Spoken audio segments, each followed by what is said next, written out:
Hi guys, welcome to my channel. My name is Karen, and in this video I'm going to be talking about the next 4 books that I have read in the year 2018. So the first book that I want to talk about is Longbourn by Jo Baker. So this is kind of, I guess it could be classified as a retelling of Pride and Prejudice, but you don't really focus too much on the characters of Pride and Prejudice. Rather, you focus on the staff that works at Longbourn. Longbourn is the name of the Bennet family home. So you focus on the chambermaid, you focus on the cook, you focus on the guy who works with the horses. This is a long book and I was really looking forward to it because I really love the Pride and Prejudice story, but it is very, very different. It's not written in the Austen style and it's a lot more descriptive. The characters I felt never became flesh and bone for me. My favorite character in the story is a young servant at Longbourn. Her name is Sarah, and she really desperately longs for a different life, right? I think that one of the things that Baker does in this book that's really effective is how she really makes it obvious how difficult it was to be a servant during this time period. And if you are somebody that really loves the Bennets, then maybe you're not gonna like this because they are really shown as real people with real flaws. And I know that Austen does this as well in her novel, but you get to see the difference in status between the Bennets and the people who work for them. I think for me the most difficult thing that I found with this book was the writing style. The writing didn't captivate me at any point and it was really boring. There's a whole section where you follow this character. His name is James and he works for the Bennet family. He's a stranger that shows up at Longbourn and Mr. Bennet decides to give him a job, and you get like, I don't know, like 100 pages or like 70 pages of his backstory, and it's focused completely on war, and it is so boring. This is the type of book for a very specific reader. It took me like 9 hours to read it just because I found the writing styles to be so difficult to get through. There were a couple of twists in the story as well that I didn't really enjoy because I could see coming. I don't know what it is with me. I pretty much knew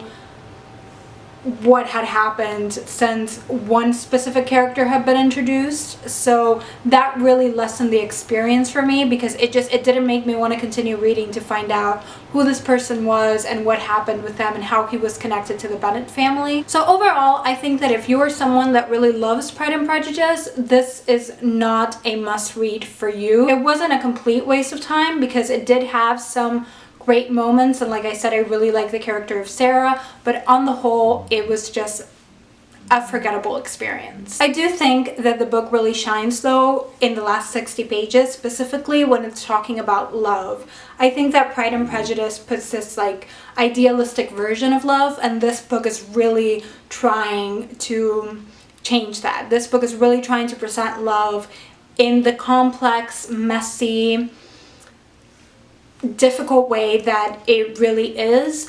And I'm gonna read you a little quote that I did really like. I think that sometimes, you know, Jo Baker, she did have those moments of beauty in her writing, and this was definitely one of them.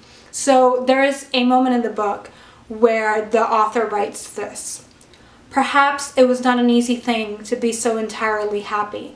Perhaps it was actually quite a fearful state to live in, the knowledge that one had achieved a complete success." I really, really love that quote, and I did also really like how the character of Sarah, she actually goes and spends time with Mr. Darcy and Elizabeth. You know, this book really, it starts off a little bit earlier before the Mr. Bingley shows up. Where do they live? Hertfordshire? I always forget the name of the town where the Bennets are from.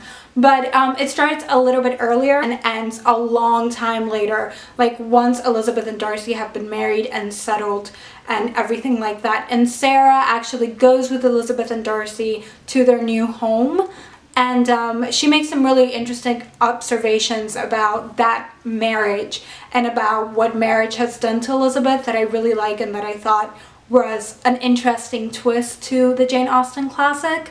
So yeah. Okay, so then I read Dark Tales by Shirley Jackson. This is a short story collection. I believe it has about 13 stories. I can't really remember, but this was a very interesting read for me. I had never read Shirley Jackson's horror before, and I was really surprised by how unsettling and vague and not that scary it actually was. The majority of these stories center around the cruelty of people and the cruel things that we are capable of doing because we want our own happiness.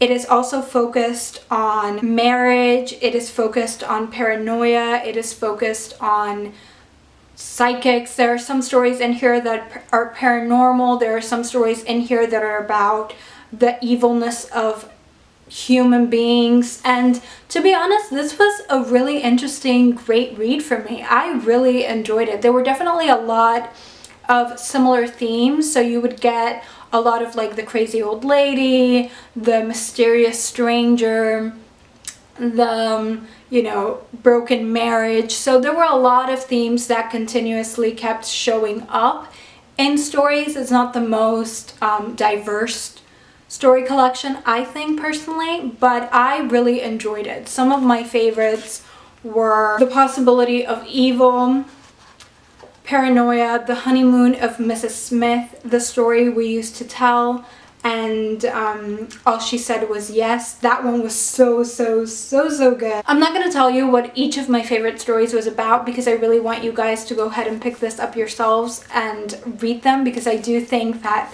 this is a very accessible type of horror and it's such a quick, easy read. So All She Said Was Yes follows a woman who, she was planning a trip, she was planning a vacation, the first vacation that she has taken in a long time, and she finds out that her neighbors have been killed in a car accident, and their daughter, the neighbor's daughter, is the only surviving member of the family. So she has to obviously put her vacation on hold because now she has to take care of this young girl, and the narrator is so incredibly narcissistic, and she doesn't really have like the appropriate feelings in the situation. All she thinks about is the fact that she can't go to her vacation, and she keeps comparing the neighbor's daughter to her own daughter, and the neighbor's daughter is acting very strangely when it comes to her showcasing her feelings to the fact that her parents have just been killed in a car accident. She doesn't really cry and she doesn't seem to be very affected by it, and in that story you find out why. And I just thought it was so creepy and perfect, and I really loved it. So I think that this is great, and if you've never read any Shirley Jackson before, then this is a great place to start. Okay, so for the next two, I read some graphic novels. The first one is Snow White by Matt Phelan. This is the Snow White tale retold in the 1920s, and it is so good. I really loved it. There's nothing in this story that is different than the Snow White tale. It really is pretty much exactly like the original Disney story that we know, but the artwork is fantastic and the story just really works in the setting. I loved it. I really liked the minimal color range. You've got blues, you've got a little bit of red, but it's mostly in black and white, and I just really enjoyed everything about this graphic novel. I wish this artist would do all of the Disney princesses. I would love to see a Beauty and the Beast or a Cinderella in this style, maybe in a different era. I mean, I don't know, like the 1930s or the 1800s. I think that would be super cool. The final book that I want to talk about is The Gigantic Beard That Was Evil by Stephen Collins. This is a black and white graphic novel, and it follows a man who he lives on this island where everybody does the exact same thing. It is very structured. People are always clean shaven, and then one day he starts growing this massive beard, and it creates hysteria in the whole island. Everyone is freaking out, nobody understands, And through this, the people on the island begin to understand that differences make you who you are and they make you unique. I enjoyed this. It was nothing too amazing or too special. I did like the message of it, and I did find the illustrations to be really good and quite clever, but as a whole, I know that this is not a graphic novel that I am going to read 3 times or 4 times or anything like that. I've read it once, that's enough. It was a nice book, it had a nice message, but nothing too special. Those were the next 4 books that I have read in 2018. I hope that you have enjoyed this video, and I will see you very soon in my next video. Thanks for watching. Bye!